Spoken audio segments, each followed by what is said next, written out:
Collector, SP முதல் கொண்டு என்னிடம் யாரும் விளையாட முடியாது. நான் சொல்வதைத்தான் கேட்க வேண்டும். புதிதாக அறிவிக்கப்பட்ட திமுக மாவட்ட செயலாளரின் ஆடியோ வெளியாகி பரபரப்பை ஏற்படுத்தி வருகிறது.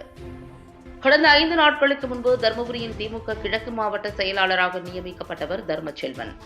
இதற்கு முன்னதாக இந்த பொறுப்பை தடங்கம் சுப்பிரமணி வகித்து வந்த நிலையில் திடீரென இவரை நீக்கிவிட்டு திமுக கழக பொதுச் செயலாளர் துரைமுருகனால் அறிவிக்கப்பட்டவர் தர்மச்செல்வன்.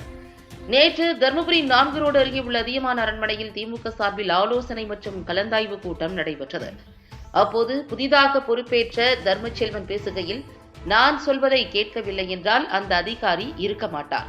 கலெக்டர், எஸ்பி உள்பட அனைத்து அதிகாரிகளும் நான் சொல்வதைத்தான் கேட்க வேண்டும். யாரும் என்னிடம் கேம் பிளே பண்ண முடியாது.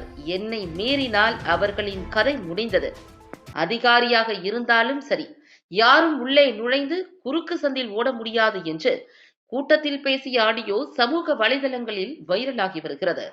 இவர் மாவட்ட செயலாளர் பதவிக்கு பொறுப்பேற்ற போது கடந்த 8 ஆண்டுகளுக்கு முன்பு பேசிய ஆடியோவை முன்னாள் மாவட்ட செயலாளர், முன்னாள் சட்டமன்ற உறுப்பினர் இன்பசேகரன் அவரது பேஸ்புக் பக்கத்தில் வெளியிட்டிருந்தார். தற்போது இவர் பேசிய காட்சி மற்றும் ஆடியோ சமூக வலைதளங்களில் வைரலாகி வருகிறது.